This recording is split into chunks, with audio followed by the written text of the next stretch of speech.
Long before telescopes peered into the depths of space or scientists unraveled the secrets of the cosmos, the ancient Maya were already mapping the heavens with astonishing precision. They built towering observatories, tracked celestial movements with uncanny accuracy, and wove stories about the stars that still leave modern astronomers in awe. But hidden within their myths lies something even more extraordinary, a vision of the universe that feels shockingly familiar, as if they glimpsed truths about black holes and parallel worlds centuries before science caught up. What if their legends weren't just tales, but echoes of a deeper understanding? Picture this: a civilization thriving in the dense jungles of Mesoamerica, gazing at the same night sky we see today, yet seeing something utterly different. Their myths speak of cosmic gateways, realms beyond our own, and monstrous voids that devour light itself, descriptions that mirror modern astrophysics in ways that defy coincidence. How could a people without advanced technology conceive of such phenomena? The Maya didn't just study the stars, they lived in dialogue with them. Their gods weren't distant deities but forces woven into the fabric of reality, governing cycles of creation and destruction. Among their most haunting legends is the tale of Xibalba, the underworld, a dark, labyrinthine realm where time twisted and space collapsed to the Maya. This wasn't merely a metaphor for death, but a vivid depiction of a universe where dimensions blurred and the laws of physics unraveled. Sound familiar? Today, we call these phenomena black holes, cosmic monsters whose gravity bends light and warps time. The parallels are eerie, raising spine-tingling questions. Were the Maya merely imaginative storytellers, or did they possess insights into the cosmos that modern science is only now beginning to grasp? This video isn't just about ancient myths, it's about the boundaries of human understanding. We're about to journey into the heart of Maya cosmology, where mythology and astrophysics collide in ways that challenge everything we thought we knew. From their cryptic codices to the carvings on temple walls, the Maya left behind clues pointing to a universe far stranger and more interconnected than we ever imagined. So settle in, because what you're about to discover will make you see the night sky and the wisdom of the ancients in a whole new light. Are you ready to unravel the secrets of black holes and parallel worlds as the Maya saw them centuries ago? Let's begin. The Maya saw the universe not as a single vast expanse, but as a series of intricate layers, 9 underworlds beneath the earth and 13 heavens stretching above, each with its own mysteries and rulers. This layered cosmos wasn't just a spiritual map. It echoed their observations of celestial cycles, the movements of planets, and even the behavior of shadows cast by their pyramids during solstices. Their cosmology blurred the line between myth and science, suggesting a reality where different planes of existence coexisted, connected by cosmic gateways or sacred trees like the towering Ceiba, which they believed reached through all realms. Modern physics tells us that black holes could be tunnels to other dimensions, warping space-time so severely that parallel universes might lie just beyond their event horizons. The Maya, without telescopes or equations, described something startlingly similar. Xibalba, their underworld, wasn't just a place of darkness, it was a realm where time flowed differently, where heroes in their myths faced trials that twisted perception itself. Consider their myth of the hero twins who ventured into Xibalba to challenge its lords. The trials they endured: rooms of crushing gravity, illusions that warped reality, and doors that led nowhere, read like metaphors for the physics-defying nature of black holes. Scientists today speak of spaghettification, where intense gravitational forces stretch matter into thin strands near a black hole's singularity.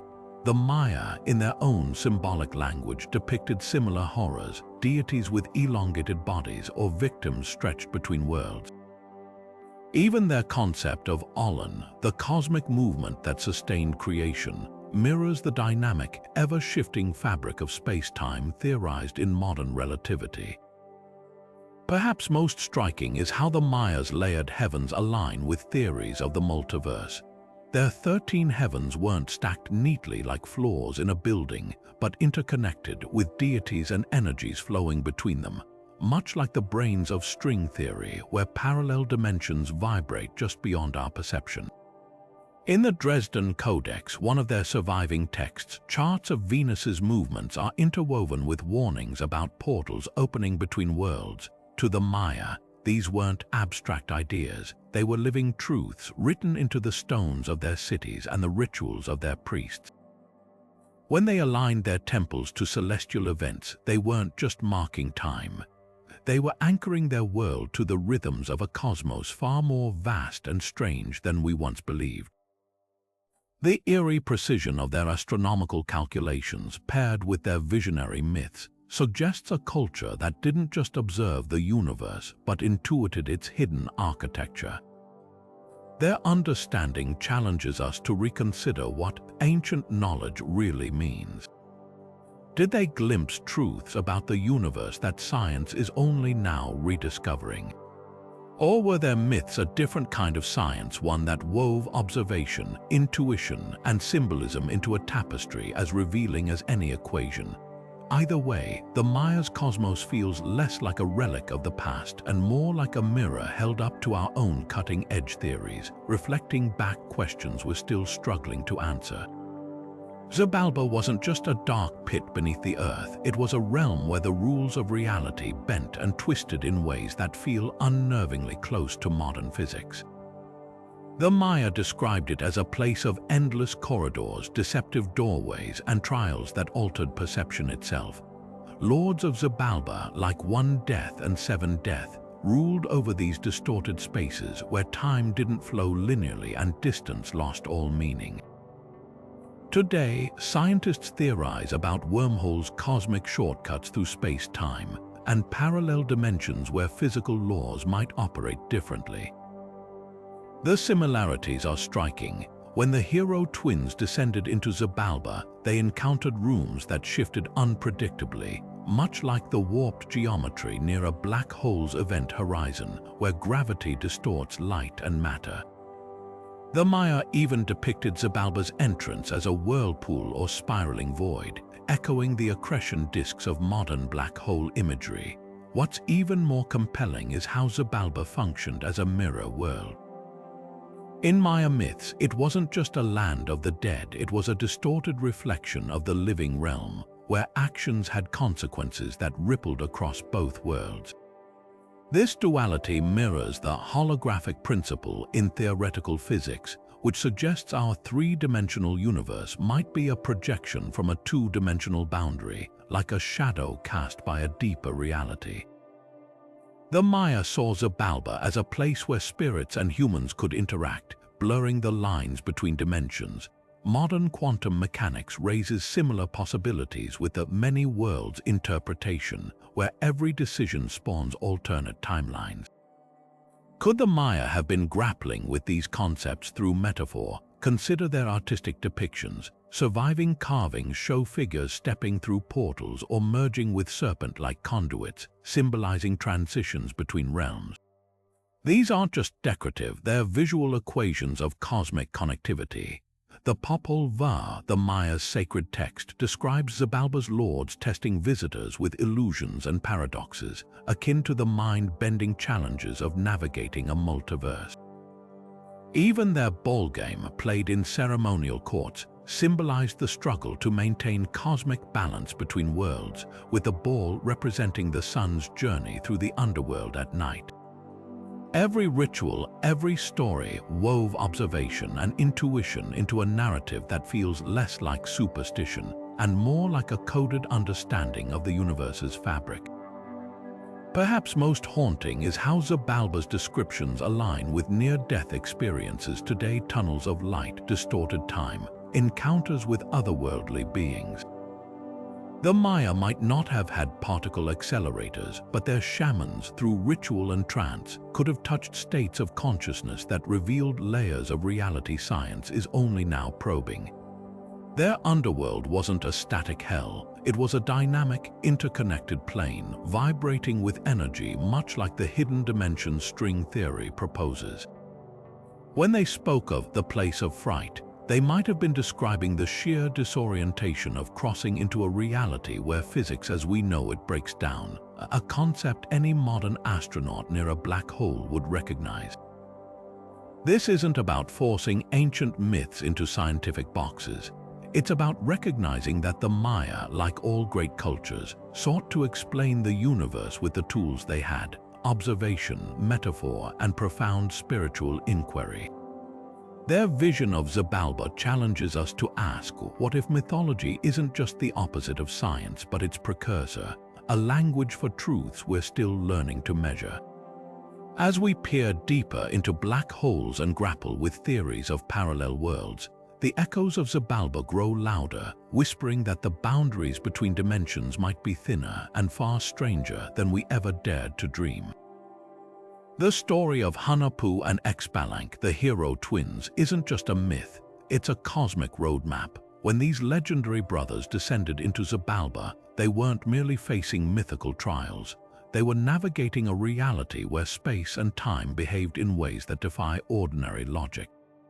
Picture two warriors stepping into a realm where corridors lead nowhere, where rooms change size and shape at will, and where time stretches and compresses like rubber.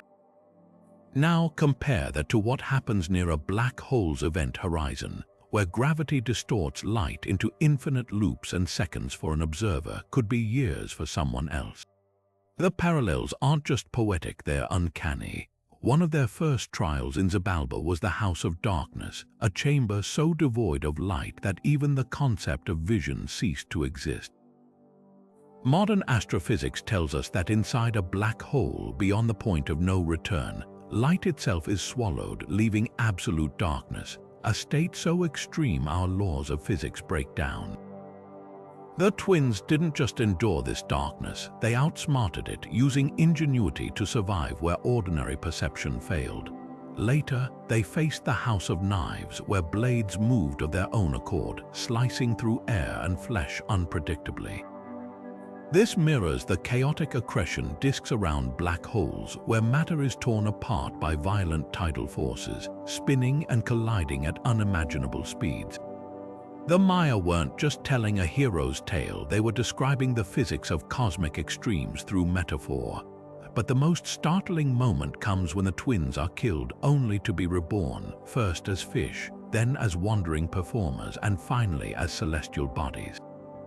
Their transformation echoes the quantum idea of information paradox, the notion that what falls into a black hole isn't truly destroyed but transformed, scrambled into something unrecognizable yet still present in the universe. When the twins ultimately rise as the sun and moon, it's as if the Maya were illustrating a universe where death isn't an end but a doorway. A concept mirrored in theories of white holes, where matter expelled from a black hole might emerge in another time or place. Even their final trick, the dance of resurrection, holds a clue. The twins pretended to sacrifice each other, only to restore life moments later, proving to the lords of Xibalba that they controlled the cycle of destruction and renewal. Today, scientists grapple with the same idea. The holographic principle suggests that information lost in a black hole might be preserved on its surface like a cosmic recording. The twins' story feels less like folklore and more like an ancient thought experiment about entropy, rebirth, and the preservation of energy, themes at the heart of modern cosmology. What's truly remarkable is how the twins didn't conquer Xibalba through brute force, but by understanding its rules and bending them. They played the underworld's games better than its own rulers, turning illusions against their creators. In a way, this mirrors humanity's own quest to unlock the secrets of black holes. We can't overpower their physics, but by unraveling their mysteries through math, through observation, through sheer curiosity, we might one day navigate them.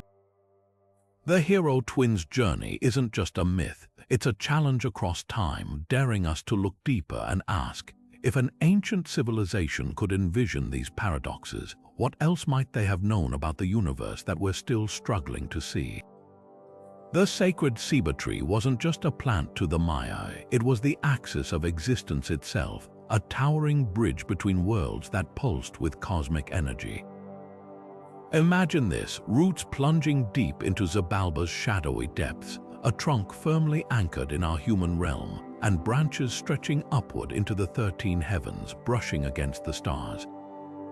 This wasn't mere poetry, it was a spatial map of the universe, a living model of interconnected dimensions. Modern physics speculates about wormholes, hypothetical tunnels through space-time that could link distant regions of the cosmos. The Ceiba, in Maya thought, served a strikingly similar function, a natural conduit where gods, spirits, and even the dead could traverse between planes of reality. Witness how they depicted it in art: serpents winding up its bark, symbolizing the flow of energy between realms, much like the way physicists describe gravitational filaments connecting galaxies. At the base of the tree, carvings often show portals or gaping mouths, entry points to the underworld eerily reminiscent of a black hole's inescapable pull. Yet unlike the destructive chaos of Xibalba's whirlpools, the Ceiba offered controlled passage. Shamans would meditate beneath its branches, using hallucinogenic brews to climb its trunk in visions, journeying to celestial or underworld realms. These voyages weren't just spiritual metaphors, they mirrored theories of quantum entanglement, where particles instantaneously influence each other across vast distances. To the Maya, the Ceiba's roots and branches weren't separate, they were entangled parts of a unified whole. Even its physical properties held cosmic significance. The Ceiba's spiny trunk repelled climbing animals, symbolizing the difficulty of moving between worlds without sacred knowledge. Its cotton-like fibers, carried by the wind, represented the dispersal of cosmic energy across dimensions, an ancient parallel to the quantum foam theorized to bubble beneath space-time's surface. When Spanish colonizers burned Maya codices, they missed the real library. The Ceiba's form was a three-dimensional textbook of astrophysics, encoding principles we're only now articulating with mathematics. Perhaps most profound is how the Ceiba anchored Maya cities architecturally. Temples were aligned to its cosmic axis, with doorways mimicking the tree's function as a threshold. During equinoxes, shadows would slither like serpents down pyramid steps, enacting the Ceiba's role as a ladder between worlds. This wasn't just ceremony, it was a bold claim about the universe's structure, that the celestial and terrestrial were intimately linked. Modern string theory's idea of brains, parallel universes separated by infinitesimal distances, finds an uncanny predecessor in the Maya vision of realms stacked along the Ceiba's trunk, separated only by layers of perception. The tree's enduring presence in modern Maya communities hints at more than tradition. Elders still speak of white Ceibas visible only in altered states, gateways to wisdom inaccessible in ordinary reality. This aligns with cutting-edge hypotheses about extra dimensions compactified at microscopic scales, invisible to us but potentially detectable through energy signatures. The Maya didn't need particle colliders to probe these ideas. Their cosmology framed the universe as a living, breathing entity with the Ceiba as its circulatory system. To stand beneath one today is to stand at the edge of a theory, one where mythology and quantum physics might just be different dialects describing the same astonishing truth. The Maya didn't measure time in straight lines, they saw it as a spiral, a wheel turning endlessly, where history wasn't just recorded but destined to repeat. Their calendars weren't mere tools for tracking days, they were complex machines for mapping the universe's heartbeat, pulsing with cycles within cycles. The long count, the Tzolk'in, the Hob each wove together like interlocking gears, revealing patterns so precise they could predict eclipses centuries in advance. But buried in these calculations lies a radical idea, that time itself might loop, bringing back versions of events across parallel threads of reality. Imagine a cosmos where every 5,125 years, the completion of a Maya great cycle, the universe doesn't just reset but branches.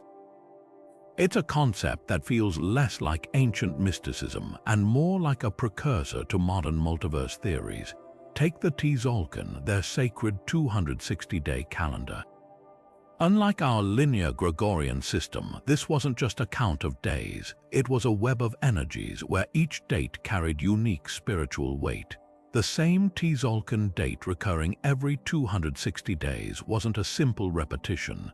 It was an echo, a moment when the fabric of reality grew thin enough for similar events to unfold across timelines. The Maya believed these dates were portals where the past and future could whisper to each other. Modern quantum physics floats a similar idea, the eternal return hypothesis, where the universe might cycle through infinite iterations, each slightly different from the last. When the Maya inscribed stelae to mark the end of a cycle, they weren't just commemorating history, they were preparing for its resonance in the next turn of the wheel. The long count calendar stretches this idea to cosmic scales. Its mammoth cycles back tons of 144,000 days weren't arbitrary. They mirrored observable celestial rhythms like the precession of equinoxes, but also hinted at something grander. The much-debated end date of December 21, 2012, wasn't a doomsday prophecy as pop culture twisted it. To the Maya, it marked the close of one universe and the birth of another, a transition where parallel realities might briefly touch. Think of it as a cosmic version of tree rings, each layer a universe similar yet distinct, stacked along the axis of time. Their glyphs show gods holding up the sky at these junctures, not as destruction but as transformation, like the way a black hole's singularity might birth a new spacetime. Even their rituals reinforced this cyclical worldview. During Wayeb, the 5 unlucky days ending the Hob calendar, the Maya believed the boundaries between worlds dissolved. They'd avoid mirrors, fearing reflections might pull them into alternate versions of themselves, a startling parallel to quantum decoherence, where particles exist in multiple states until observed. Priests performed ceremonies to renew time, as if stitching the fabric of reality back together. This wasn't superstition. It was a cultural acknowledgement that time isn't fixed but fluid, with branching paths we're only beginning to model with equations. The Popol Vuh speaks of previous worlds destroyed and remade, each version of humanity flawed in different ways, each collapse followed by rebirth. Modern cosmology isn't so different. Theories like conformal cyclic cosmology propose that universes expand, cool, and reset in endless succession. The Maya simply painted these ideas in mythic strokes, where jaguars devoured the sun and gods replanted civilization like maize. Their calendars then weren't just clocks, they were blueprints for a multiverse, suggesting that what we call history might be one thread in a vast, vibrating tapestry of timelines. The next time you hear about parallel worlds in a physics lecture, remember, the Maya were coding that possibility into stone towers 1,000 years ago, waiting for us to decipher it. Among the most enigmatic symbols carved into Maya temples and codices is the black sun, a dark, radiant disk often depicted with swirling patterns or jagged rays. Unlike the blazing golden sun we know, this celestial body wasn't a source of light but a void, a cosmic presence that seemed to absorb rather than emit energy. In the Dresden Codex, it appears hovering above scenes of sacrifice, its center a gaping maw reminiscent of the accretion disks modern astronomers observe around black holes. The Maya didn't have telescopes, yet their artists captured something uncannily similar, a celestial object so dense, so powerful that it warped the space around it. Look closer at these carvings and the parallels grow even stranger. In some depictions, the black sun is framed by serpents, their bodies coiled in spirals, a visual echo of the twisted magnetic fields near a black hole's poles. Other reliefs show gods emerging from its center as if passing through a gateway. One striking panel at Palinque portrays the sun god Kinish Ahau transforming into the black sun at dusk, his features dissolving into darkness only to re-emerge at dawn. This cyclical metamorphosis mirrors the theoretical journey of matter crossing a black hole's event horizon. Not destroyed but transmuted, emerging elsewhere in the cosmos as Hawking radiation or in a parallel universe. The black sun's association with sacrifice is particularly telling. Maya texts describe it as a mouth that demands offerings, a force that consumes to sustain cosmic balance. Compare this to black holes which devour stars and gas yet also power quasars, the brightest objects in the universe. The Maya might not have known about gravitational singularities, but their myths captured the same paradox, destruction as a creative act. Even the timing of its appearances in rituals aligns with celestial events. During solar eclipses, when the moon blots out the sun, Maya priests donned blackened mirrors to become the black sun, channeling its energy. Today, we know eclipses reveal the sun's corona, a wispy halo resembling the relativistic jets screaming from active black holes. Perhaps the most compelling clue lies in the Popol Vuh, where the black sun is called the mirror that reveals the unseen.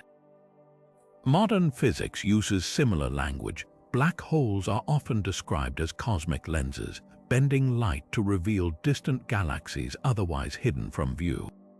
The Maya may have seen this metaphorically. Their black sun wasn't just an object but a tool, a way to peer beyond the veil of ordinary reality.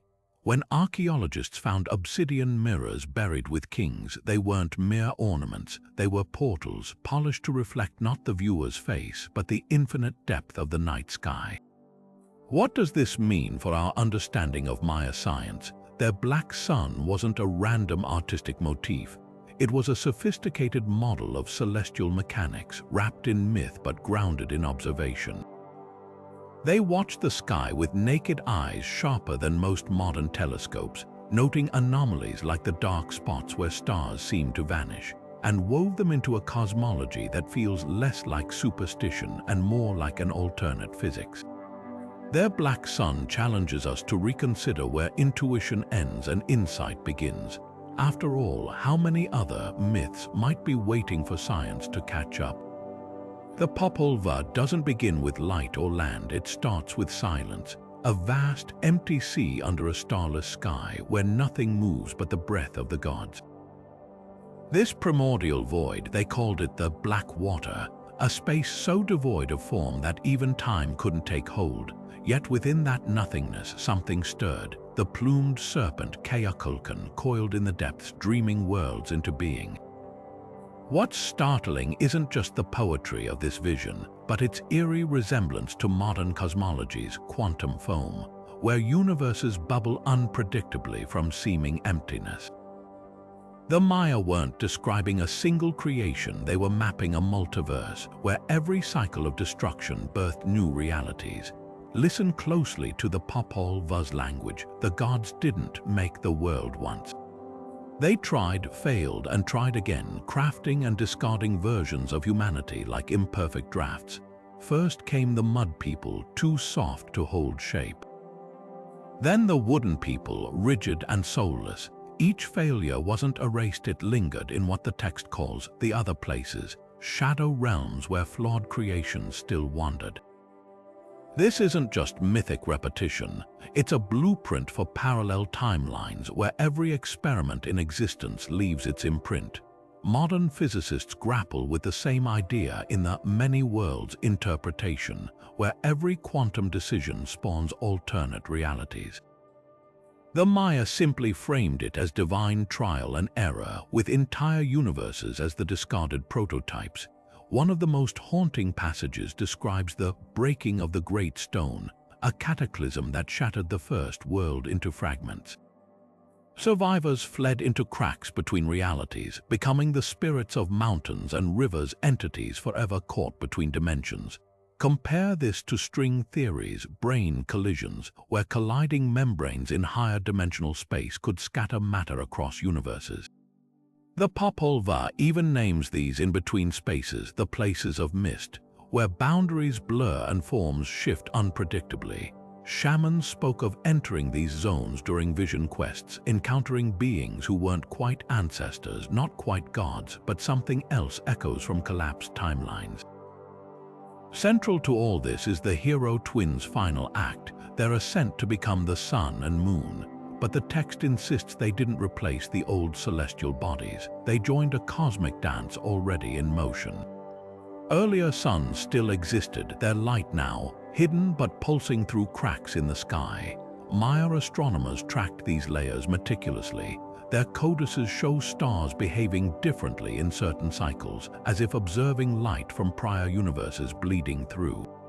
The Popol Vuh's cosmology wasn't linear. It was palimpsestic, with layers of creation overwritten but never fully erased, a concept that mirrors modern hypotheses about black holes preserving information from swallowed stars on their event horizons. Perhaps most revealing is how the gods themselves operated. They weren't omnipotent creators but cosmic engineers, tweaking physical laws with each iteration. One passage describes them testing the weight of time, adjusting its flow so days wouldn't rush or drag. Another mentions threading the sky wire, aligning dimensional axes so worlds remained stable. These aren't vague metaphors, they're shockingly precise descriptions of fine-tuning universal constants, the same delicate balance physicists now credit for our universe's habitability. The Maya didn't see creation as a one-time event, but as an ongoing experiment, with every parameter adjustable and every outcome branching into new possibilities. Their myths suggest they understood what we're only beginning to, that our universe might be one page in an infinite cosmic manuscript with other stories, other worlds, written just beneath the surface. For the Maya, blood wasn't just life, it was liquid starlight. When kings and queens drew obsidian blades across their tongues or genitals, letting crimson ribbons fall onto bark paper, they weren't merely performing sacrifice. They were igniting cosmic engines, using their life force to tear rents in the fabric of reality. These bloodletting rituals, depicted vividly on temple murals, served a purpose far beyond mere spectacle. The Maya believed that at the moment of greatest pain, when blood met earth, a portal would yawn open, a bridge between worlds eerily reminiscent of the way black holes warp space-time into gateways. The parallels are impossible to ignore. Just as a black hole's event horizon marks the point of no return, where matter is stretched into oblivion, Maya texts describe blood offerings as thresholds where the path becomes thin. In one haunting relief at Yaxchilan, Queen Lady Zok pulls a thorn-studded rope through her tongue while visions swirl above her, serpents materializing from the blood mist, their jaws gaping like cosmic tunnels. Modern physics tells us that extreme energy can distort space-time. The Maya acted on this principle intuitively, using the energy of pain and ecstasy to bend the invisible architecture of the universe. Their blood wasn't just spilled, it was transformed, becoming the fuel for interstellar travel. These rituals followed precise celestial timing, often coinciding with Venus's descent into the underworld or solar eclipses, moments when the Maya observed celestial doors opening naturally. The connection runs deeper than symbolism. When matter crosses a black hole's event horizon, physicists describe it as leaving our observable universe while still contributing to its overall mass. The Maya saw blood sacrifice similarly. The physical offering vanished into the unseen, yet its power reverberated through all layers of existence. Temple carvings showed deities catching blood in gourds, not as an act of consumption but as a transfer, a quantum entanglement between worlds. Perhaps most striking are the accounts of what followed these ceremonies. Participants spoke of entering trance states where they glimpsed the twisting road, a tunnel of stars leading to Xibalba. The Popol Vuh describes shamans walking through these portals to bargain with underworld gods, returning with knowledge of future events, a phenomenon mirroring physicist Leonard Suskind's theory that information falling into black holes might be preserved and retrievable. Even the tools used in bloodletting held cosmic significance. Obsidian blades forged from volcanic glass were called sky stones, believed to contain frozen lightning, a material embodiment of the violent energy needed to puncture dimensional barriers. The aftermath of these rituals reveals another layer. Blood-soaked paper was burned, its smoke rising to feed the gods. But the Maya didn't see this as destruction. They called it the changing, where matter became energy capable of crossing realms. Modern astronomy observes similar processes near active black holes, wherein falling matter releases staggering energy as quasars or relativistic jets. The Maya version was more intimate but no less profound. Human suffering and devotion converted into a bridge between dimensions. When archaeologists uncovered charred remains of these offerings, they found traces of hallucinogens mixed with blood, chemical proof that the Maya were engineering not just spiritual but neurological gateways. This wasn't blind superstition. The Maya observed that blood loss induces altered states, tunnel vision, auditory hallucinations, even out-of-body experiences. They harnessed this physiology scientifically, using their own bodies as laboratories to explore consciousness's edges. What Western science might dismiss as ritual was, for them, a rigorous investigation of reality's porous boundaries. Their bloodletting ceremonies challenge us to reconsider the nature of portals, not as science fiction tropes, but as phenomena that might exist wherever energy and intention align violently enough to strain the seams of space itself. When Maya shamans ingested sacred brews like balshay or pressed hallucinogenic toad secretions to their skin, they weren't merely altering their minds, they were launching themselves across dimensions. Their rituals, meticulously recorded in murals at Bonampak and described in colonial-era texts, speak of soul flights where consciousness detached from the body, riding currents of energy along the Ceiba tree's roots and branches. These voyages weren't metaphorical. The shamans described landscapes with inverted gravity, where time flowed backward like a river hitting a whirlpool, and entities made of pure light communicated through geometric patterns. Modern quantum physicists might call this a non-local experience where consciousness accesses realms beyond space-time constraints. The parallels are spine-tingling. Contemporary experiments with entangled particles show that information can instantaneously bridge vast distances, defying classical physics. The shamans, it seems, were leveraging similar principles through biochemical means, using their nervous systems as quantum receivers. Accounts from surviving Maya elders detail how initiates trained for decades to navigate these realms safely. They spoke of silver cords tethering their spirits to their physical bodies, a concept mirrored in near-death experiences today, and warned of false worlds, mirage-like dimensions that could trap the unwary. Compare this to the holographic principle in physics, where what we perceive as reality might be a projection from a two-dimensional surface.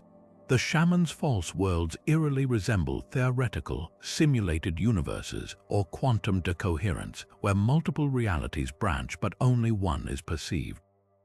Their training emphasized discernment, teaching them to read the vibration of each dimension, an ancient parallel to how modern scientists distinguish between quantum states using frequency signatures. One particularly striking technique involved mirrors. Shamans would gaze into obsidian or polished iron ore mirrors until their reflections stepped out to guide them. These spirit guides, called wayab, led journeys through star tunnels and fractal cities where knowledge was stored in crystalline structures. Today, researchers at institutions like the Monroe Institute study out-of-body experiences using similar feedback tools, noting that reflective surfaces can trigger perceptual shifts. Even more compelling, quantum physics suggests that mirrors don't just reflect light, they create weak measurements that subtly alter reality. The Maya might have intuited this, using mirrors not as passive objects but as active portals. The climax of these journeys often involved encounters with the lords of Xibalba themselves, not as demons, but as intelligences who imparted cosmic secrets. One shamanic text describes a being made of knotted lightning, demonstrating how to fold space like cloth, creating shortcuts between worlds. This aligns with modern wormhole theories where space-time curvature could connect distant points. Another account tells of a deity spinning threads of sound to weave new realities, a process disturbingly close to string theory's vibrating filaments. The shamans returned with prophecies, healing techniques, and agricultural knowledge that defied their era's limitations. Their voyages weren't escapism, they were high-stakes data gathering missions into the universe's hidden code. What's most revolutionary is how the Maya framed these experiences. They didn't consider them hallucinations, but literal travel, a perspective gaining traction in modern consciousness studies. The Orch theory, proposed by physicist Stuart Hameroff and mathematician Roger Penrose, suggests quantum processes in brain microtubules could facilitate non-physical awareness. The shaman's brews, rich in dimethyltryptamine, a molecule structurally similar to serotonin, might have temporarily unlocked this capacity. Their descriptions of floating outside their bodies resonate with recent experiments where neuroscientists induced out-of-body sensations by disrupting the temporoparietal junction. The implications are staggering. If the Maya shamans truly accessed alternate dimensions, their knowledge could rewrite history's timeline.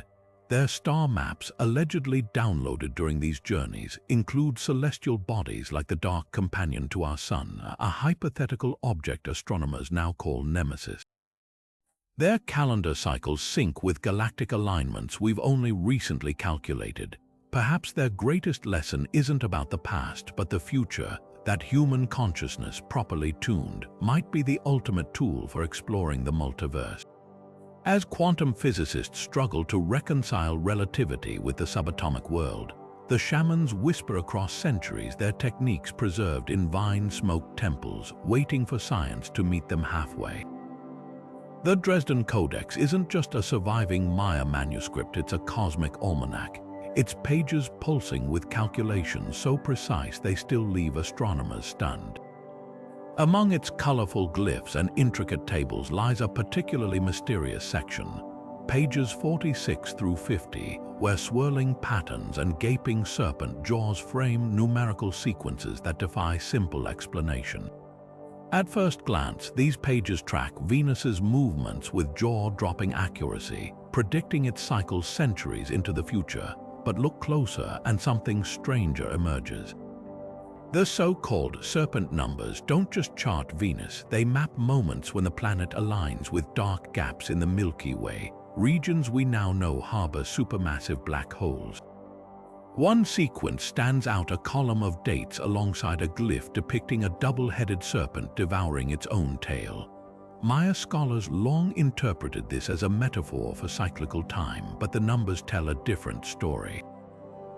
Each date corresponds to moments when Venus crossed directly in front of the Milky Way's dark rift, an area the Maya called the Black Road. Modern astronomy reveals this rift isn't just dust clouds, it's the galactic center, home to Sagittarius A, our galaxy's supermassive black hole. The Codex's calculations predict these alignments down to the hour, as if marking portals where celestial energies converged. Even more chilling, the serpent's twin heads mirror contemporary diagrams of black hole jets, twin streams of plasma screaming outward from a singularity's poles. Then there's the water lily jaguar page, where a cosmic feline leaps through a series of numbered pools. Most researchers assumed this represented agricultural cycles until astrophysicists noticed the intervals matched the timing of microquasar flares, sudden bursts of energy from smaller black holes orbiting stars. The jaguar's path traces a perfect sine wave, identical to the brightness fluctuations of these cosmic predators. Coincidence unlikely.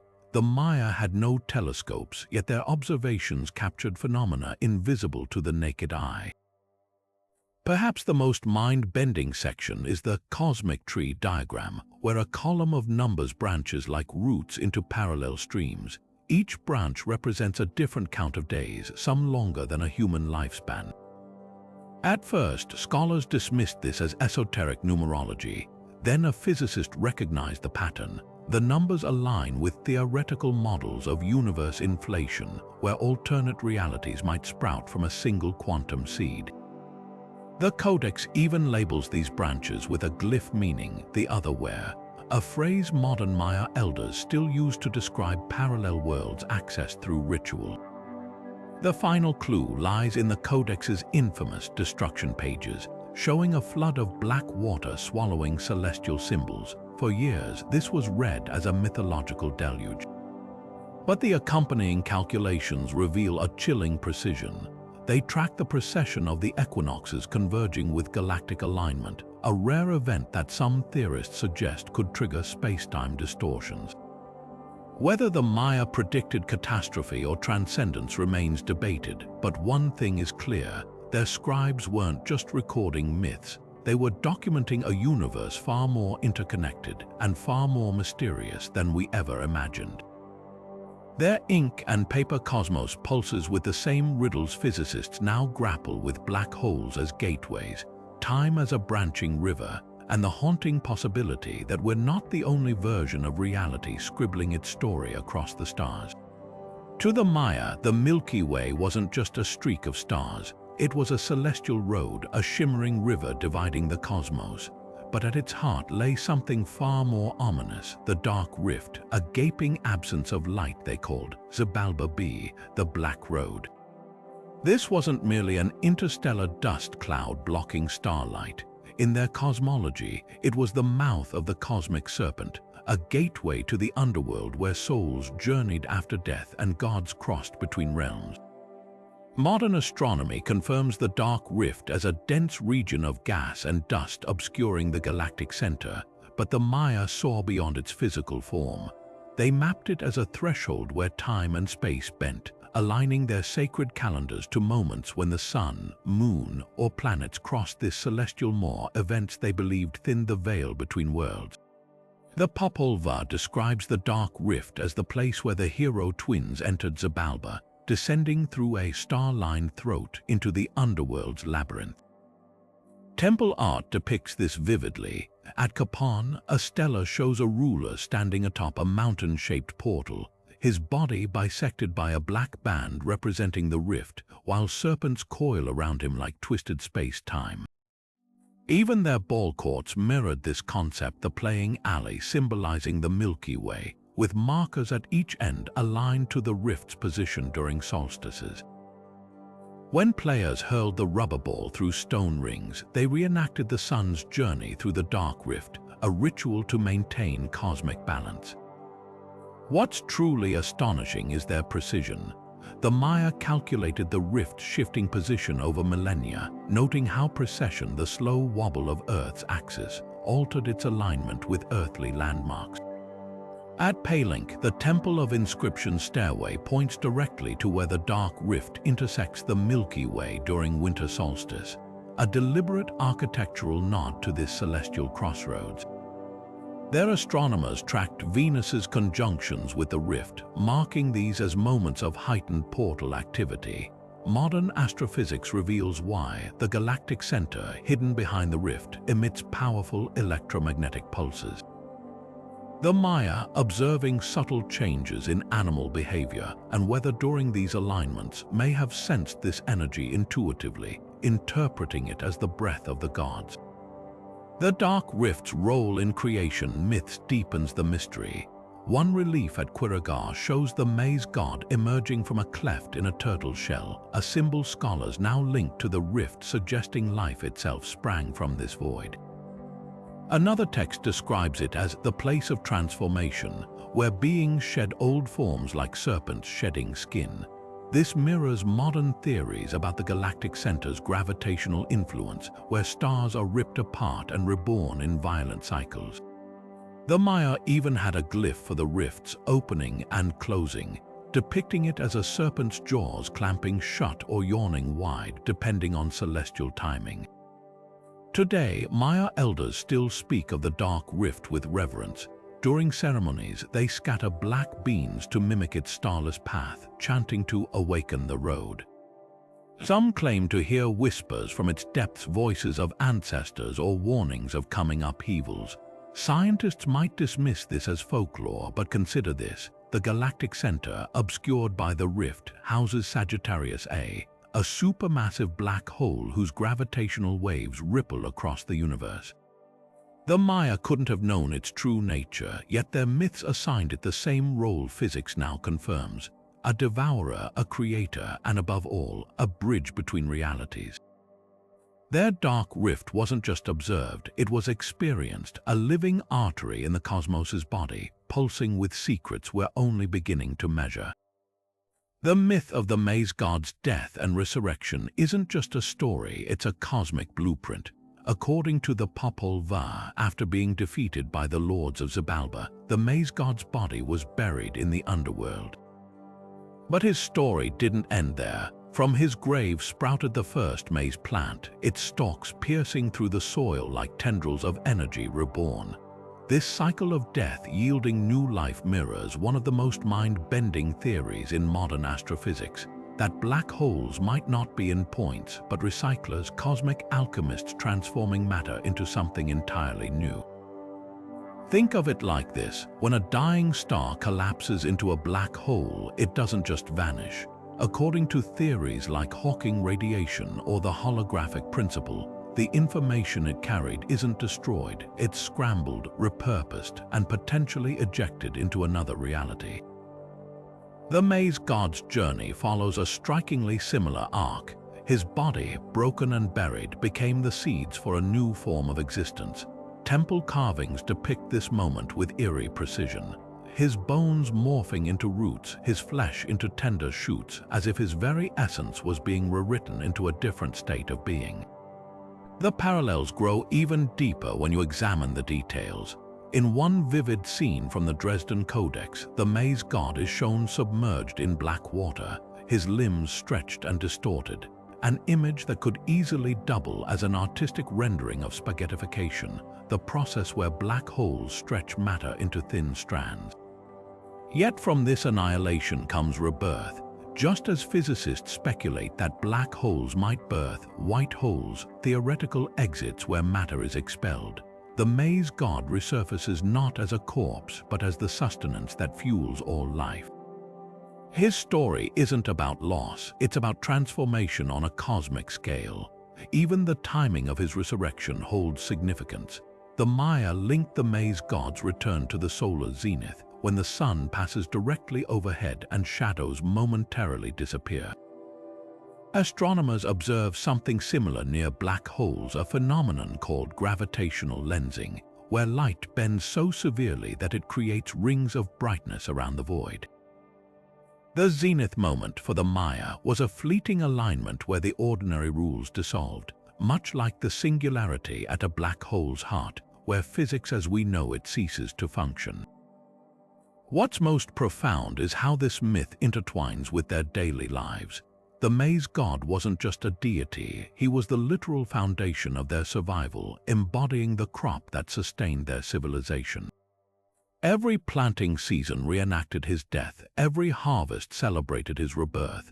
This wasn't mere symbolism, it was a lived understanding that destruction and creation are two sides of the same cosmic coin. Modern science echoes this in theories like quantum fluctuation, where particles spontaneously emerge from emptiness, or in the cyclical universe model, where big bangs lead to big crunches in an endless loop. The Maize God story challenges us to rethink boundaries between life and death, between endings and beginnings. When astrophysicists talk about black holes potentially tunneling matter into parallel universes, they're grappling with the same mystery the Maya encoded in myth millennia ago, that nothing truly disappears. It just changes form, emerging somewhere else in some other way, like maize sprouting from buried seed or light escaping the grip of a singularity. The brilliance of the Maya wasn't just in their observations of the stars, but in their ability to see the universe's patterns reflected in the very soil beneath their feet, a reminder that the cosmos is always speaking if we know how to listen. The Maya saw water not just as a physical element, but as a living metaphor for the boundless, shifting nature of reality itself. their underworld, Xibalba, was often depicted as a vast, churning ocean, its currents unpredictable, its depths swallowing light and sound. But this wasn't ordinary water. In temple murals, it's painted black or deep indigo, swirling with serpentine shapes that seem to move even in stone.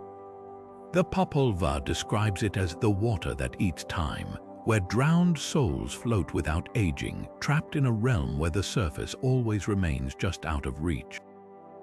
Modern astrophysics offers a haunting parallel, the event horizon of a black hole, that invisible boundary where gravity grows so strong that nothing, not even light, can escape. Like Xibalba's waters, it's a point of no return, a cosmic threshold where familiar laws dissolve. Dive deeper into the imagery, and the connections grow even more striking. The Maya spoke of Xibalba's oceans as whirling, their surfaces marked by spiraling foam. Today, we know that black holes don't just pull matter in, they create vast, spinning accretion disks, superheated plasmas that spiral inward at nearly the speed of light. These disks emit violent bursts of X-rays, visible across the universe as screaming echoes of consumption. The Maya couldn't have detected these emissions, yet their myths describe waters that shriek when starved, a detail that feels less like fantasy and more like an uncanny glimpse of celestial mechanics. Consider their artistic depictions of these underworld seas. At Tonana, a carving shows a god submerged up to his waist in dark waves, his body stretched unnaturally long, as if the water itself were distorting him. Scientists recognize this effect. Near a black hole's event horizon, tidal forces stretch objects into thin strands, a process grimly nicknamed spaghettification. Even the creatures lurking in Xibalba's depths mirror cosmic phenomena. The Maya described water jaguars with glowing eyes patrolling the abyss. Compare that to quasars, the incredibly bright cores of distant galaxies powered by supermassive black holes, their jets piercing the darkness like predatory eyes scanning the void. The most profound link lies in how both systems transform what they consume. Xibalba's waters didn't just destroy, they purified. Souls who endured its trials emerged renewed, their essences refined. Black holes in modern theory might operate similarly. The holographic principle suggests that information swallowed by a black hole isn't lost but encoded on its event horizon like a cosmic fingerprint. Some models even propose that matter ejected from black holes could birth new universes, echoing the Maya belief that Xibalba's waters were the womb of worlds, where old forms dissolved so new ones could rise. Rituals reinforced this connection. During solar eclipses, Maya priests performed ceremonies at sacred cenotes, natural sinkholes filled with groundwater, where they tossed offerings into the depths. These weren't just sacrifices, they were experiments in cosmic reciprocity. The cenote still surfaces mirrored the night sky, their dark waters representing inverted heavens. When a jade bead or golden ornament vanished into the abyss, it replicated matter crossing an event horizon, a transaction between realms. Modern divers retrieving these offerings report eerie phenomena, sudden temperature drops, equipment malfunctions, as if the water itself remembers its mythic role as a celestial gateway. The Maya even mapped Xibalba's geography with aquatic precision. Its 9 layers weren't static but fluid, with currents that shifted according to cosmic cycles. This aligns with the behavior of plasma around rotating black holes, where magnetic fields create dynamic, layered structures.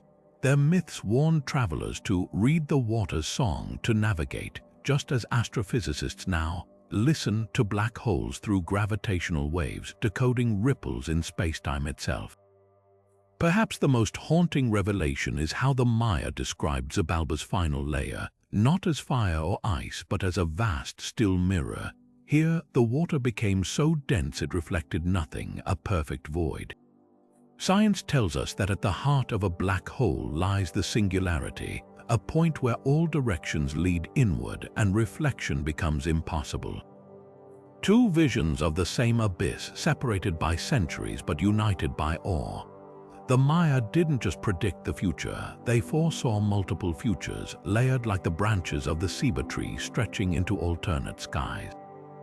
Among their most enigmatic prophecies are those that don't speak of a single, inevitable fate, but of paths splitting like rivers after a storm. The Xibalba, a collection of sacred books from Decode Maya scribes, describes moments when the world divides itself, where visions of cities gleaming with gold exist alongside scenes of the same cities swallowed by jungle. These weren't contradictory predictions. They were glimpses into parallel timelines, each unfolding simultaneously. One passage warns of a day when the sky will fold like cloth, revealing other suns behind our own, as if peeling back the fabric of reality to expose worlds layered beneath. Take the legend of the 13 heavens and their shifting rulers. Unlike static realms, these heavens were said to breathe, expanding and contracting like lungs, with deities occasionally crossing between them.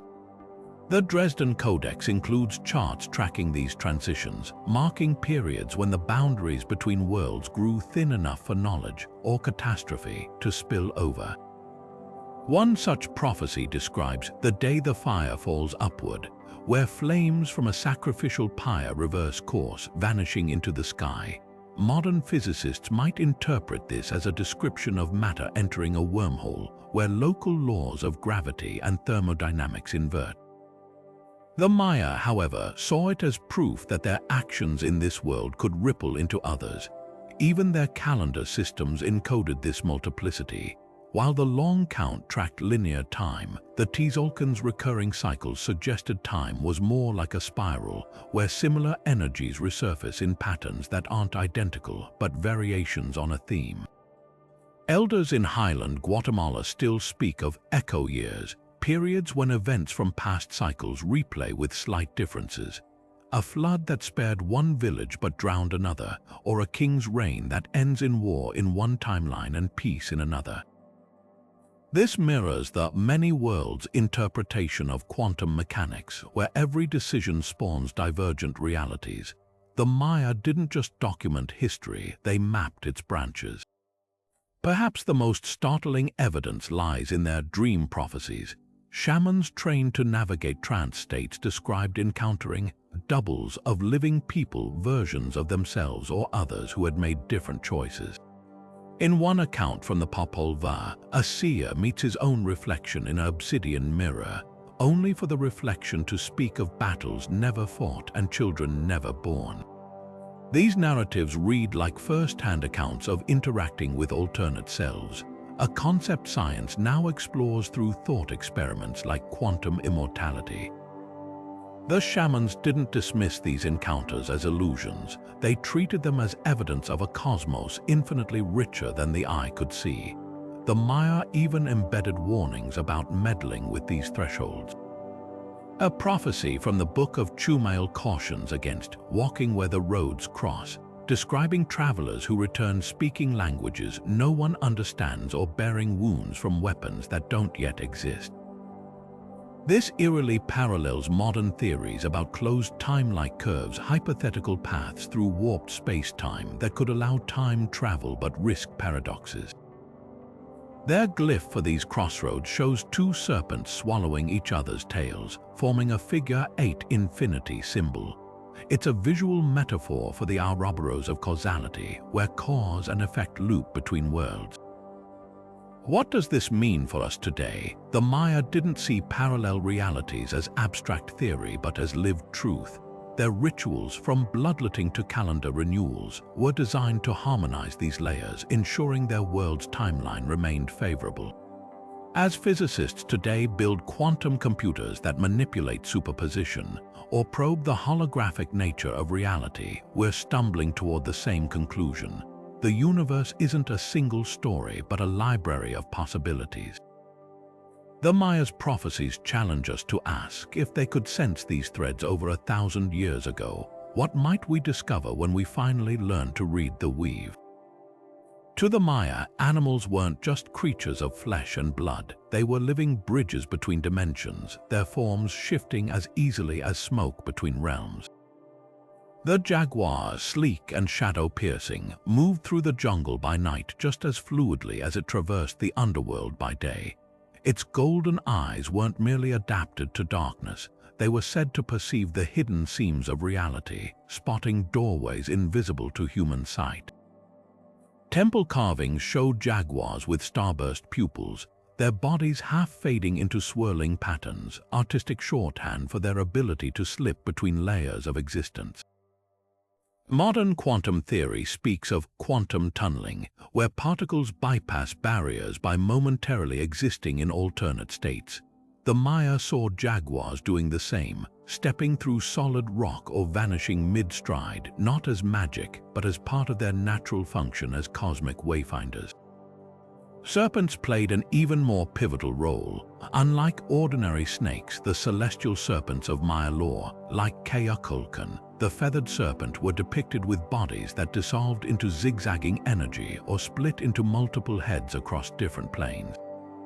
The Dresden Codex shows them coiled around temple doorways, not as guardians but as conduits, their undulating forms mapping the twisting paths between worlds. Shamans invoked them during rituals, not for protection but for navigation.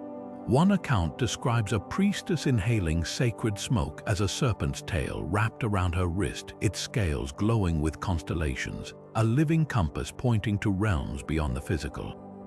Even the humble bat held cosmic significance. In Maya art, bats often appear upside down, their wings forming arches that frame star clusters or black voids.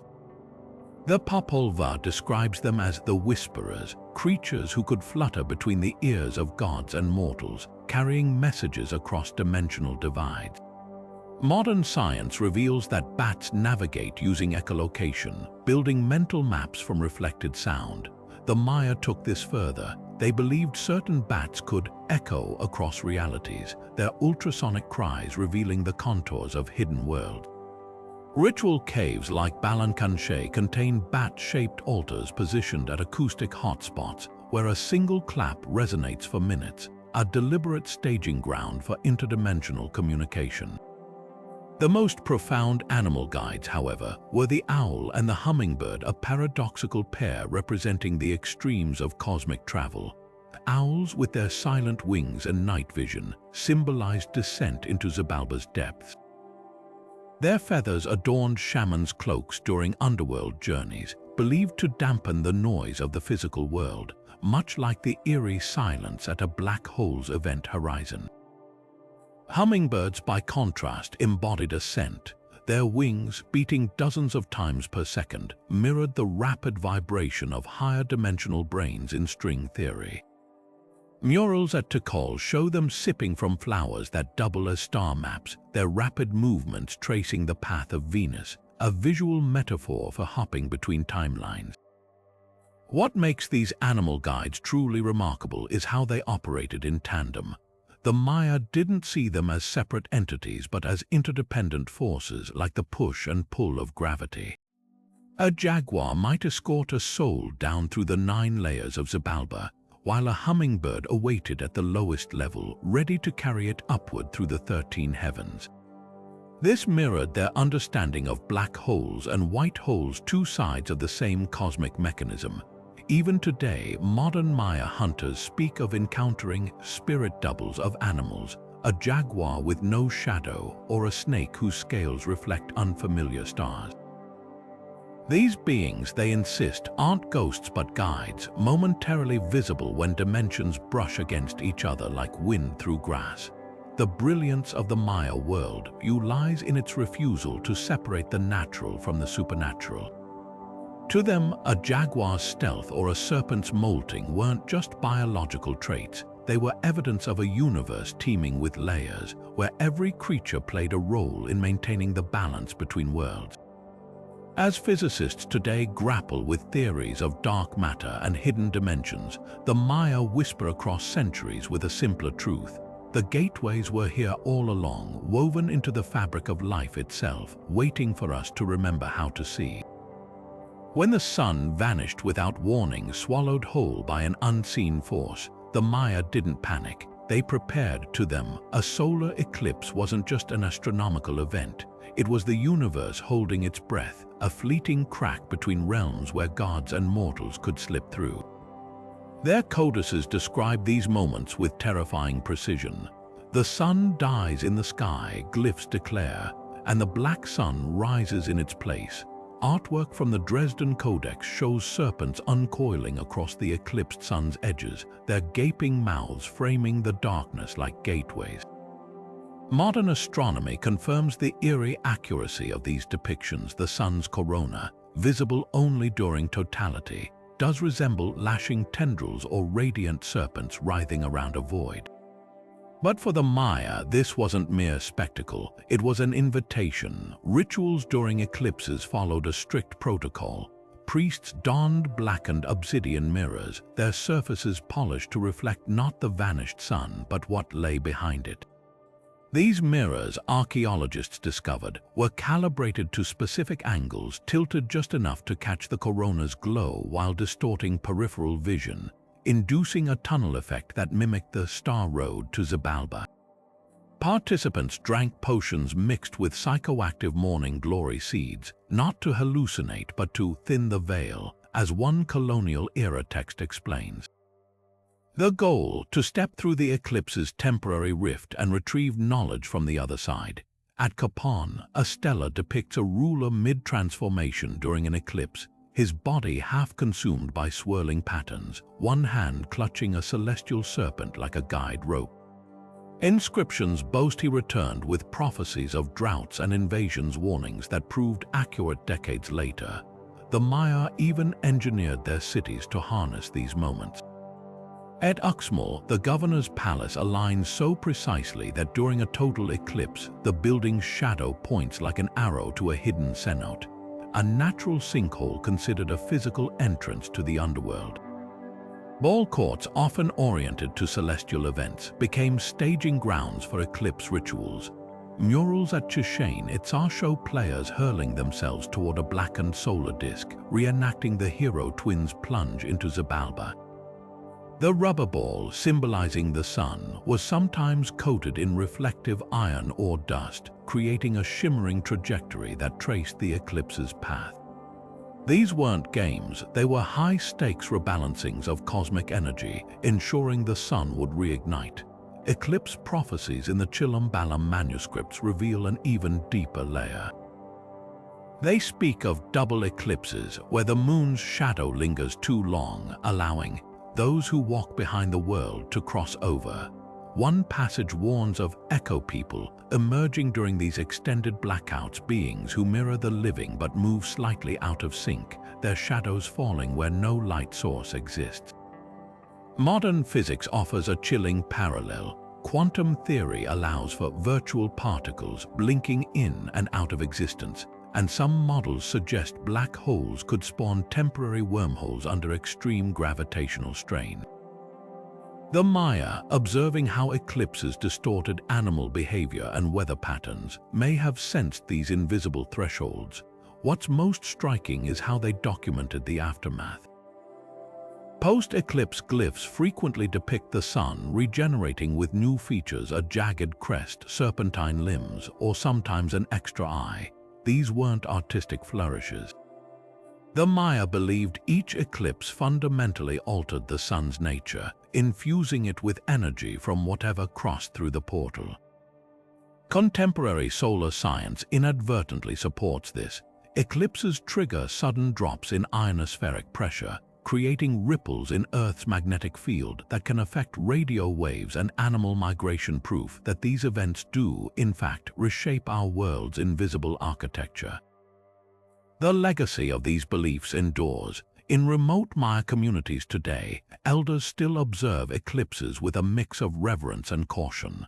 They whisper that the sun's light, when it returns, carries traces of the other place, hints of futures averted or destinies rewritten.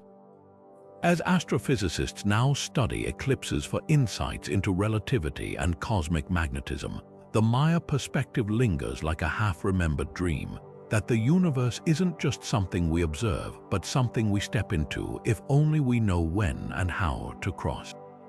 The ball court wasn't just a sports arena, It was a battleground of the cosmos where players became living avatars in a struggle spanning multiple dimensions. Every strike of the rubber ball echoed like thunder across the heavens, reenacting the eternal conflict between order and chaos, between our world and the unseen realms beyond. The Maya saw this game as far more than entertainment. It was a ritual so potent that its outcome could influence the very balance of reality. The court's layout mirrored their vision of existence, two parallel walls representing the boundaries between dimensions, with the playing alley between them as the precarious bridge connecting worlds. Players weren't merely athletes but shaman warriors, their heavy padded belts protecting more than their hips.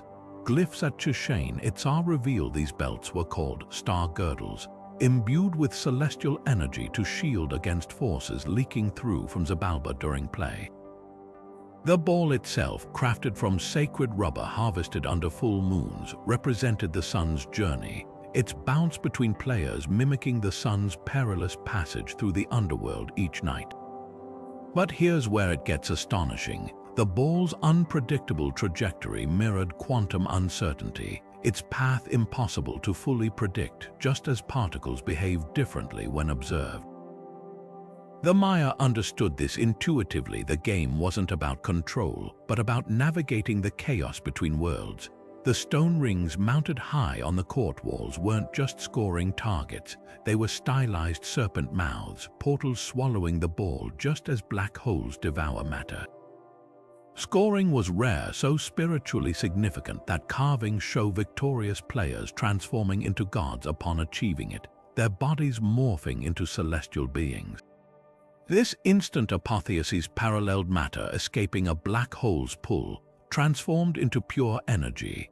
The Popol Vuh describes one legendary match where the hero twins played against the lords of Xibalba, using trickery to make the ball appear and vanish, a vivid metaphor for quantum tunneling, where particles bypass barriers by existing briefly in alternate states. Frescoes at Bonampak depict the aftermath of these sacred games in chilling detail. Losing players weren't simply defeated. Some scenes show them decapitated, their heads transforming into fruit that nourishes the earth. This wasn't mere brutality. It symbolized information and energy recycling between dimensions, much like the holographic principle suggesting black holes preserve information on their surfaces. The ball court's floor often sloped subtly downward toward ceremonial platforms, where vital fluids were channeled after sacrifices, literally feeding the land just as cosmic energy flows between realms. The game's deepest secret lies in its acoustics. Recent studies at Capon's ball court reveal that shouts during play produce distinct echoes, some mimicking jaguar growls from the underworld, others resembling bird calls from the heavens. Players reported hearing whispers in unknown languages when the ball struck certain markers, phenomena modern audio analysis links to infrasound frequencies that induce trance states. The Maya engineered these soundscapes deliberately, using the game's vibrations to momentarily thin the veil between worlds. What we've dismissed as primitive sport emerges as sophisticated cosmology in motion. Each match was a microcosm of the universe's workings, black holes devouring stars in the rings, quantum uncertainty in the ball's bounce, dimensional boundaries in the court walls. When modern physicists simulate black hole collisions or multiverse theories, they're replicating what the Maya acted out in stone courts centuries ago, not with equations, but with ritual, intuition, and rubber balls that held the weight of worlds. The Maya didn't just measure time, they bent it, folding it into spirals where past and future touched like interlocking fingers. One of their most haunting myths tells of the god Itzamna, who wove the cosmos into existence by pulling threads of time in circles rather than straight lines. In this story, creation didn't happen once, it happened continuously, with every dawn serving as both a beginning and an echo of all sunrises before it. This idea of cyclical time mirrors what physicists call a closed time-like curve, a hypothetical path where an object could return to its own past, trapped in an endless loop. The Maya envisioned reality as a great serpent swallowing its own tail, where events weren't just remembered but relived. Take the legend of the maize god's resurrection as more than metaphor. When he rises from the underworld, it's not just his own rebirth, it's the same moment when the first maize sprouted from the earth millennia earlier, and when future crops will break the soil centuries later. The myth insists these aren't separate events, but a single instant stretched across time's fabric, visible only to the gods. Modern physics offers a startling parallel. Near a black hole's event horizon, time dilation means an observer watching from afar would see a falling object freeze, never quite vanishing, while the object itself experiences a swift plunge. The Maya captured this same duality. Their maize god both dies eternally and is eternally reborn, a single moment seen from two perspectives. Even their calendars encoded temporal loops. The infamous calendar round didn't just cycle every 52 years. It layered multiple counts simultaneously, like gears meshing in a celestial clock. Priests tracked the Tzolk'in's 260 sacred days alongside the Hobbs solar year, creating a harmony of cycles where every 52 years the same combination of dates repeated. But here's the twist: they believed these repetitions weren't identical. Each cycle carried subtle variations, like a spiral staircase where every turn offers a slightly different view.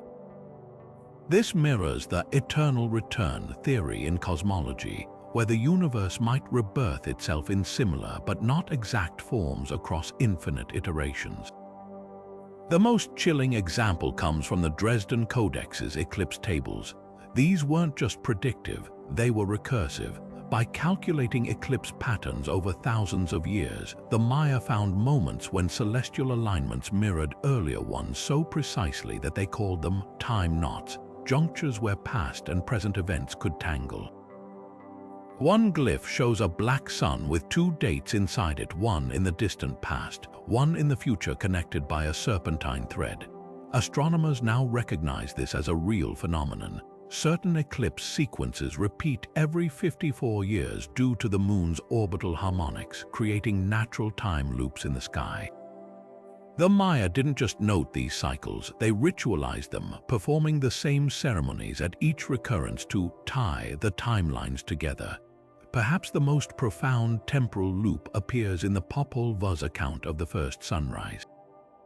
When the gods finally succeeded in raising the sun after multiple failed worlds, the text claims its light didn't just illuminate the present, it shone backward into the past and forward into all future dawns simultaneously.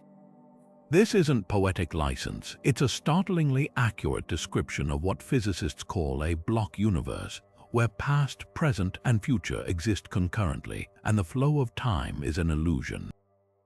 The Maya even depicted this concept visually. At Palenque, a carving shows the sun god as a youth, an adult, and an elder in the same panel, his life stages existing in parallel rather than sequence. These myths take on new weight when considering black hole physics. Near a singularity, general relativity suggests time could curve so severely that cause and effect break down. A state the Maya might have envisioned as Xibalba's room of mirrors, where every action spawns infinite reflections. Their legends warn of heroes trapped in these loops, repeating battles until they solve hidden cosmic puzzles. Modern astronauts would face similar challenges near a black hole, time distortion so extreme that a single orbit could span millennia elsewhere in the universe. The Maya solution, not brute force but pattern recognition. Their heroes escape time loops by spotting subtle repetitions and altering their choices, much like scientists today seek fixed points in space-time equations to navigate extreme gravity. What emerges is a civilization that didn't just track time, they conversed with it. Their myths suggest they intuited that time isn't an arrow but a vast, shimmering web, where plucking one strand sends vibrations across all the others. While we measure black holes' time warping effects with atomic clocks and gravity probes, the Maya encoded the same principles in stories of gods who dance the same dance forever, yet somehow mysteriously change the universe with every step. Among the pantheon of Maya gods, few are as enigmatic as the deities who ruled over nothingness, the voids between stars, the silences between heartbeats, the emptiness that existed before creation itself. While gods like Itzamna and Keokulkan shaped worlds, these lesser-known figures govern the absences, their domains as vast and mysterious as the black holes modern science now studies. Take Ekchua, often dismissed as a simple merchant god, until you examine his darker aspect, depicted in the Madrid Codex with a gaping void where his abdomen should be. He's described as the swallower of offerings, a deity who consumed prayers and returned only silence. His rituals involved burning copal resin until the smoke vanished without a trace, a practice shamans linked to feeding the hollow ones. Modern astronomers might recognize this as uncannily similar to the way black holes devour matter, leaving no visible trace beyond faint gravitational ripples. Then there's Ixtab, goddess of the hanged, who guided souls through the rope roads, dark channels in the sky where stars seem to disappear. The Dresden Codex shows her as a skeletal figure cradling a twisted cord that coils into a spiral. Its center an Inkai blotch glyphs call the unraveled place. Unlike other death gods, Ixtab didn't rule a fiery underworld but a realm of pure cessation where even time grew slack. Her sacred tree wasn't the life-giving Ceiba but the strangler fig, which grows hollow at its core, a natural representation of the event horizon's no-return point.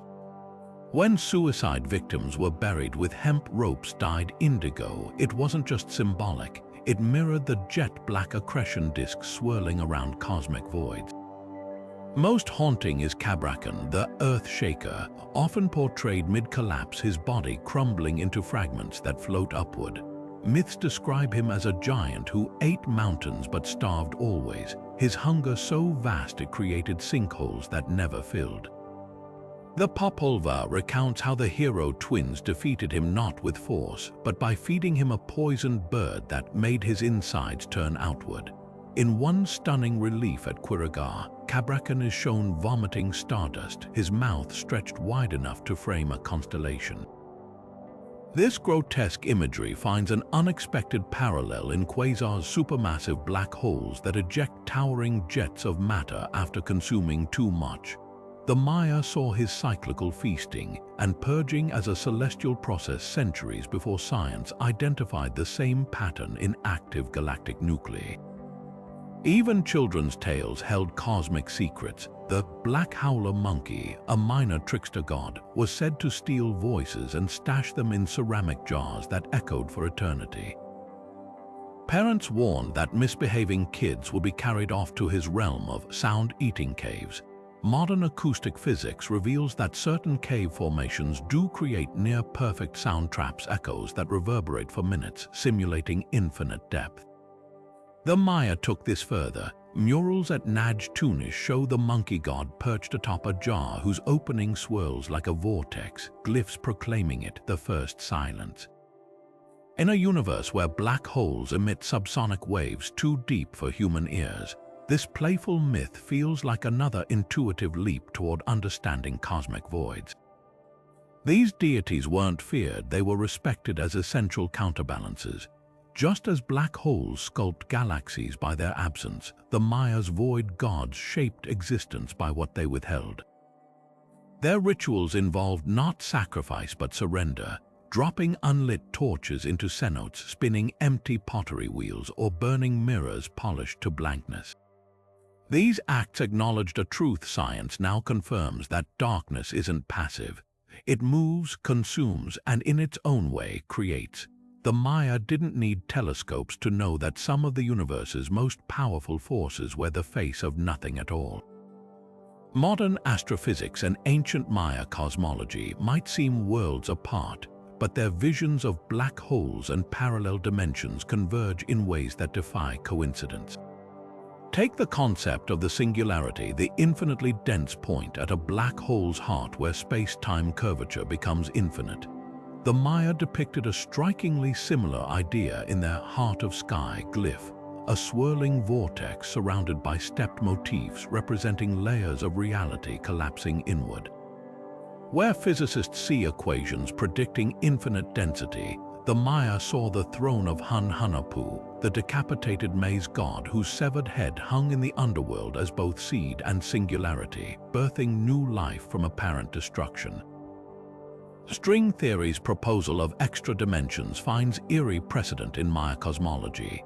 Their 13 heavens weren't stacked like floors but interwoven like threads in a tapestry, with deities moving between them through star cracks, passages resembling the Calabi-Yau manifolds of theoretical physics. The Popol Vuh describes these transitional spaces as where the wind changes direction, where travelers might emerge taller, younger, or speaking reversed words.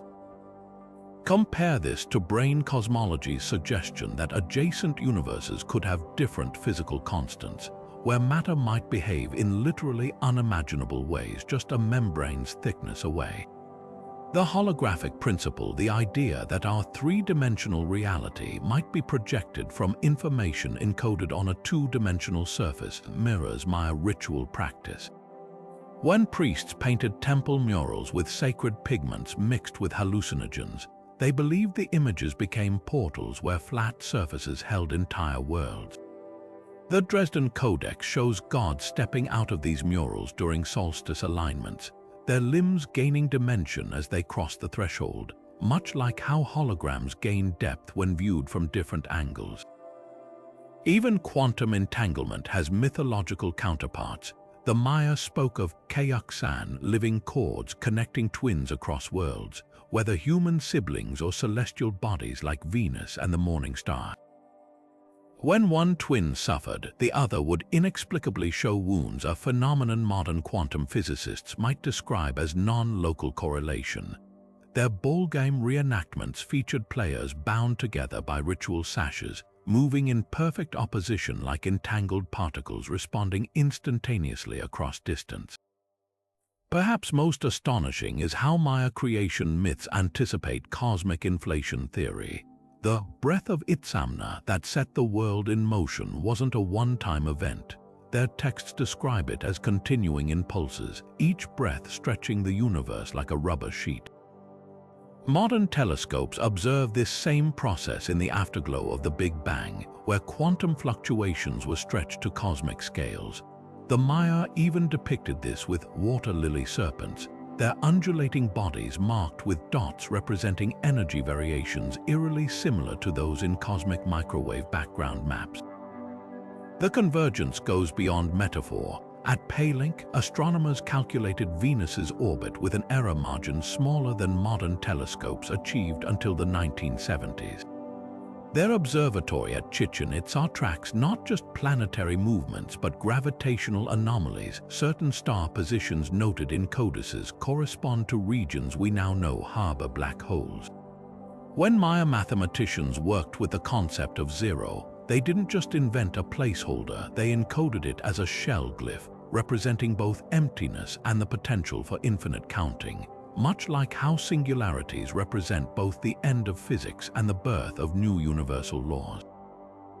This isn't about giving ancient people modern knowledge they couldn't have possessed. It's about recognizing that observation, intuition, and metaphor can sometimes arrive at truths that science later verifies.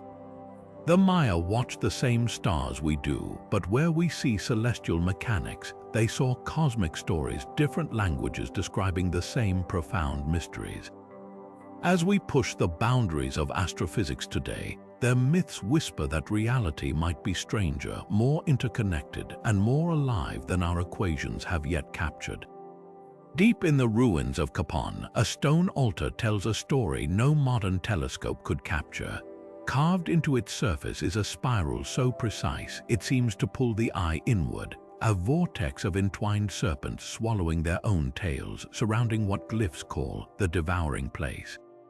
Nearby, astronomers have identified an unusual star map scratched into a stairway, its center left deliberately empty except for a cluster of dots arranged in a perfect ring. To the Maya, this wasn't just art, it was a diagram of the cosmos with that blank center representing Xibalba B, the dark rift in the Milky Way. Today, we know that void aligns with Sagittarius A, our galaxy's supermassive black hole. The serpent's spiraling bodies echo the accretion disk scientists now photograph with Event Horizon telescopes, an uncanny match for something invisible to the naked eye. At Yaxchilan, archaeologists uncovered a lintel carving that stopped them cold. It shows Lady Zoc, a powerful queen, peering into an obsidian mirror, but her reflection isn't human. The mirror reveals a distorted face stretched impossibly long, its features smeared like taffy, surrounded by stars bending toward a central darkness. The glyphs describe this as the face of the other sun, an entity that eats light. Modern physics offers a chilling parallel. This could be an artistic rendering of gravitational lensing near a black hole, where light warps around a singularity, stretching objects into grotesque shapes. The Queen's mirror, found buried with her, wasn't just a vanity object. Its surface was polished to a curvature that, when filled with water, creates a lens able to magnify the Pleiades cluster. Was this a tool for watching how star positions shifted near cosmic voids? The most jaw-dropping evidence comes from Tonana. Beneath its main pyramid lies a hidden chamber with walls painted black, their surfaces studded with tiny flecks of mica to mimic stars. At the room's center stands a circular stone slab, its edge notched with precise grooves. When sunlight hits a particular fissure during the winter solstice, the beam strikes the slab and something extraordinary happens. The stone, engineered with hidden cavities, emits a low-frequency hum that researchers have linked to vibrational patterns produced by colliding black holes. Even more astonishing, the glyphs above it label this the singing stone of the ancestors, claiming it reproduces the voice of the sky's mouth.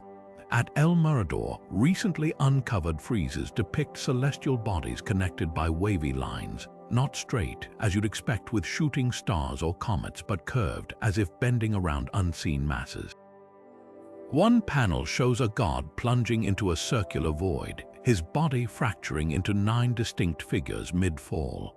The accompanying text describes this as the journey of the broken ones who emerge in other skies. It's hard not to see this as a metaphor for spaghettification, the process where black holes stretch objects into strands, or for multiverse theories where matter reconfigures in parallel realities. Perhaps the most haunting find is a ceramic vessel from Palink's lost workshops.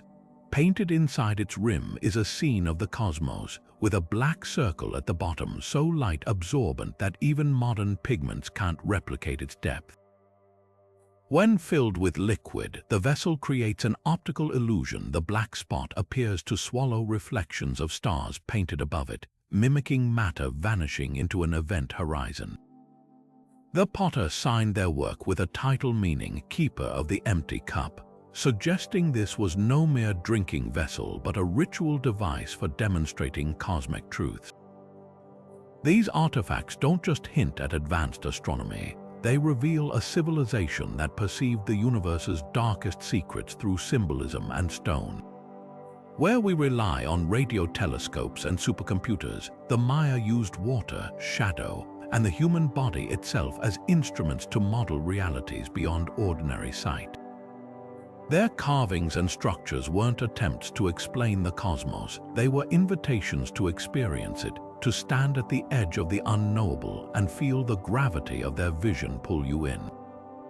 Deep in the highlands of Guatemala, where mist clings to volcanic peaks and ancient ceiba trees tower over village squares, modern Maya elders still whisper stories that would make a physicist pause. Don Pascual, a 94-year-old Kayich spiritual guide, recounts tales passed down from his great-grandmother, stories not written in any codex, but carried in the cadence of chants and the rhythm of rituals. He describes star roads, invisible pathways woven through the night sky that certain shamans could walk, their bodies growing lighter with each step until they vanished into the constellations. "My teacher showed me how to find them," he murmurs, tracing his fingers along the cracks in a weathered obsidian mirror. "The roads bend like river currents, and if you step wrong, you return years later, or not at all." These oral traditions reveal astonishing details about cosmic gateways. In the Quechua region, grandmothers tell children of the door in the waterfall, a sacred cascade where the water sometimes flows upward, revealing a tunnel behind it. Those who enter are said to meet versions of themselves from other skies, doppelgangers who share memories but made different choices. One account tells of a girl who disappeared for 3 days, returning with a bracelet of unknown metal and insisting she'd only been gone hours. Later, astronomers would identify this region as lying directly beneath the alignment of a known black hole binary system. Coincidence, perhaps, but the Quechua insist their ancestors mapped these portals by watching how animals behaved, birds circling empty air in perfect spirals, or jaguars pawing at invisible thresholds in the forest. The most guarded knowledge concerns the breadth of the world. Decode Maya fishermen on Lake Atitlan still perform a ritual where they blow across the water's surface at dawn, watching the mist form patterns they believe reveal thin places, spots where the lake mirrors the sky so perfectly that one can step through. Anthropologists recorded one shaman's account of such a crossing. The water became sky and the sky became water. I walked among stars that were fish, and when I returned, my footprints glowed on the shore. Modern fluid dynamics shows that under specific temperature inversions, Lake Atitlan's surface can indeed become a near-perfect reflector, creating optical illusions that distort depth perception conditions that align with the Maya's celestial calendars. In Yucatan caves, where humidity preserves ancient echoes, descendants of the Lacandon Maya keep a tradition of night speaking. They murmur prayers into stalactite-filled chambers, waiting for replies that come not as echoes, but as reversed sentences or unfamiliar languages. One elder, Chan Kayin, described it as talking through the hole in time, claiming the caves amplify voices across dimensions. Scientists studying these caves discovered natural resonances at frequencies that can induce altered states, precisely the conditions the Maya might have used to simulate interdimensional contact. Perhaps most poignant are the warnings woven through these stories. A Xibalba folktale tells of a village that found a mirror pool, reflecting an alternate world where their crops grew plentiful. For years, they traded objects across the surface until one day a child fell in. The pool solidified instantly, trapping half the village's possessions and half their shadows. The moral isn't about forbidden knowledge, but balance, that every doorway swings both ways. Modern Maya educators use these narratives not to frighten, but to teach respect for cosmic laws we're only beginning to quantify. As one young shaman in training told me, science measures the weight of stones. We listen to the stones' dreams. These living traditions form an unbroken thread stretching back millennia, not as fossilized mythology, but as a dynamic dialogue with the cosmos. When descendants speak of the otherwhere, they're not describing fantasy. They're preserving an intuitive grasp of multidimensionality that predates quantum physics by centuries. Their stories carry the same awe that grips astronomers peering through telescopes today, the same thrill of standing at the edge of the unknown. The true revelation isn't whether these portals exist physically, it's that the Maya, across generations, have maintained a way of seeing that allows for possibilities beyond our current equations. In their words, the universe isn't finished yet. Some interpretations of Maya mythology stretch the connections to modern science beyond reasonable limits, turning intriguing parallels into outright fantasy. For example, you might hear claims that the Maya predicted black holes with perfect accuracy, or that their myths are ancient astronaut manuals, ideas that ignore both the richness of their actual beliefs and the process of scientific discovery. The truth is far more fascinating than fiction.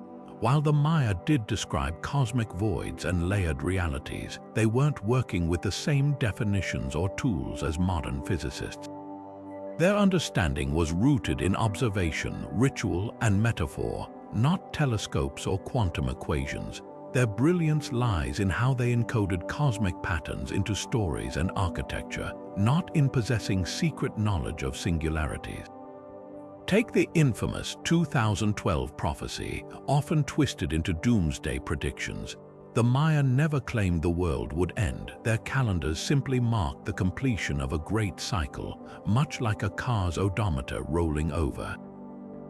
This cyclical view of time reflected their belief in renewal, not annihilation. Similarly, some enthusiasts misinterpret the hero twins' journey through Xibalba as a literal description of interdimensional travel. While the parallels to black hole physics are striking, the myth is fundamentally a story about overcoming death and maintaining cosmic balance, not a technical manual for wormholes. Another exaggeration portrays the Maya as lone geniuses who somehow grasped astrophysics without tools.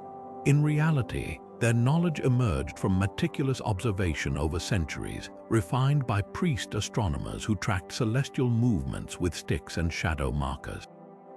Their vision of black holes wasn't a scientific conclusion but a poetic intuition, a way to explain the inexplicable, like the dark rifts in the Milky Way where stars seem to vanish. Modern science confirms some of their observations, but we shouldn't confuse symbolic truth with literal fact. Some theories go further, suggesting the Maya inherited alien knowledge or could see parallel worlds through hallucinogens. These claims not only disrespect indigenous wisdom but strip the Maya of their real achievement, building an entire cosmology from the ground up. Their insights came from generations of sky-watching, mathematical innovation, and philosophical inquiry, not extraterrestrial handouts. When they spoke of otherworlds, they meant spiritual realms, not quantum brains. Their genius was in weaving together observation and meaning, not in having our modern physics textbooks carved in stone. The most persistent myth that the Maya disappeared. Their civilization transformed, but millions of descendants still uphold these traditions today. When we project wild theories onto their culture, we risk silencing living voices who could clarify these misunderstood legacies. The real magic of Maya cosmology isn't in forced parallels to black holes or multiverses, it's in how they saw the universe as a living, interconnected story, one that still has chapters left to unfold. What if the Maya weren't just storytellers but cosmic cartographers, mapping the universe's deepest secrets centuries before science caught up?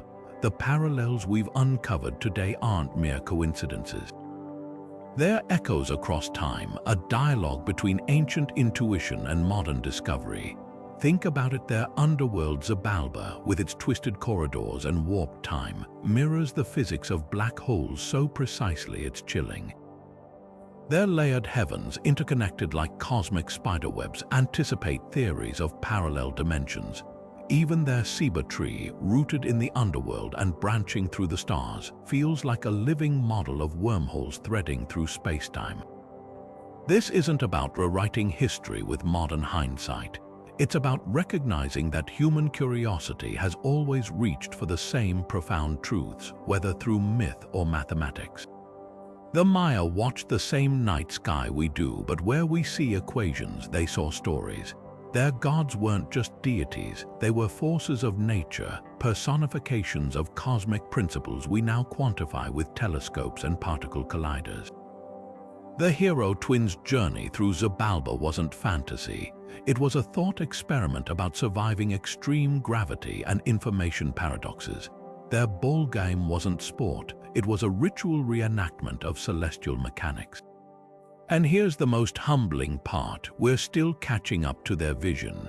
As physicists grapple with black hole firewalls and holographic universes, the Maya whisper to us from the past with myths that feel less like folklore and more like alternate textbooks.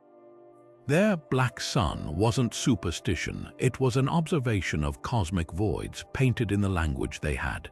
Their calendar cycles weren't just timekeeping, they were records of a universe that breathes, expands, and renews itself in rhythms we're only beginning to measure. So where does this leave us? At the intersection of wonder and curiosity? Maybe the Maya glimpsed truths about reality that science is still verifying. Or maybe their myths and our physics are two dialects describing the same cosmic mystery, one through metaphor, the other through math. Either way, their legacy challenges us to stay open to the unexpected. After all, if a civilization without telescopes could intuit so much about black holes and multiverses, what other wisdom might be hidden in humanity's oldest stories? The conversation doesn't end here. What parallels struck you most? Have you encountered other ancient myths that eerily align with modern science? Drop your thoughts below. We're all detectives piecing together this grand cosmic puzzle together.